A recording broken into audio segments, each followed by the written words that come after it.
থাকতে লাগতেছে, কারণ তারা যেহেতু ঘরের দরজা ভেঙে ঘরে ঢোকার চেষ্টা করে, তারা তো একদম খালি হাতে আয় না।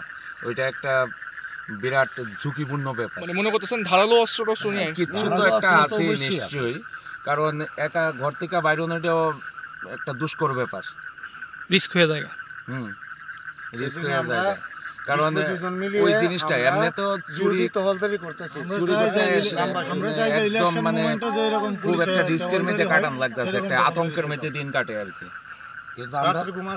কিন্তু আমরা তো নিজের প্রাণের ঝুঁকি নিয়ে হইল আমরা এটা প্রতিহত গরুমে মরি আর বাঁচি, কারণ এদিকে না হলে এইভাবে কতদিন আমরা সহ্য করি।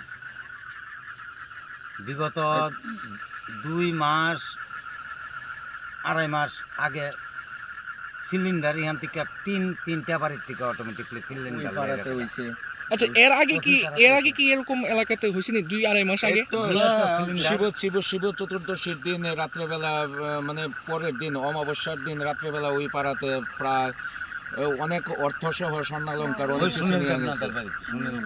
সুনীল দেবনাথ নামে এক ব্যক্তি আছে, তার বাড়ি থেকে।